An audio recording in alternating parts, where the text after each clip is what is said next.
Ici, dans notre pays, je crois qu'on se passe de l'essentiel pour gesticuler autour du particulier. La démission de Aliou Sall, en quoi ça doit faciliter l'enquête ou entraver l'enquête? À ce que je sache, Aliou Sall n'est pas député ni ministre. Il ne bénéficie d'aucune immunité qui l'empêche aujourd'hui d'aller répondre à la minute au procureur. Donc, pourquoi on doit être là, s'arc-bouter autour de la démission de quelqu'un si le procureur a besoin de Aliou Sall aujourd'hui? Il n'y a rien qui l'empêche de convoquer immédiatement.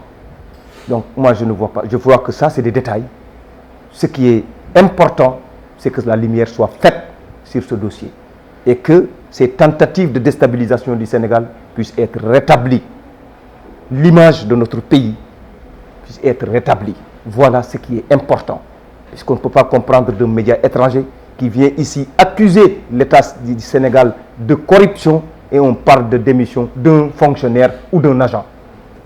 Ce qui est important, c'est faire de sorte d'accompagner le chef de l'État, d'accompagner le gouvernement et d'accompagner le procureur dans la lancée de rétablir la vérité. Et les coupables en ce moment, mais répondront à la justice. Il n'y a même pas de souci à se faire, mais je ne vois pas pourquoi on doit demander à quelqu'un de démissionner alors que même avec son poste, il ne peut rien entraver sur la marche de la justice. Je suis vraiment surpris de tout ce tollé qui a été créé au Sénégal alors qu'en regardant le reportage, je n'ai vu nulle part aucune révélation, aucune information nouvelle basée sur des preuves claires qui permettent aux Sénégalais de discuter autour de ce reportage de la BBC. Puisqu'en réalité, le reportage attire mon attention sur 3 faits du reportage.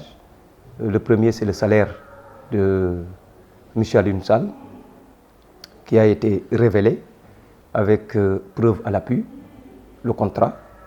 Mais cette fois-ci, c'est que la particularité, c'est que ce n'est pas une information, puisque ce n'est pas caché. Ce n'est pas quelque chose que les gens ignoraient. En réalité, Aliou Sall, son contrat a été enregistré à l'inspection générale, à l'inspection régionale du travail. Des retenues sur son salaire. Donc ce n'est pas quelque chose qu'on cache à personne. Et dans le secteur maintenant du pétrole, tous les autres représentants, toutes les autres compagnies pétrolières ont des représentants au Sénégal. La seconde chose, c'est les 150 millions qu'on a parlé qui ont été virés à la société Agritrans. Cette fois-ci, la reporter, malheureusement, n'a pas montré de preuves. Où sont les relevés de comptes bancaires, les virements bancaires? Si une pareille somme quitte des compagnies comme BP, normalement, ça quitte une banque pour aller vers une autre banque, puisque Agritrans ne peut pas aujourd'hui ne pas disposer d'un compte bancaire.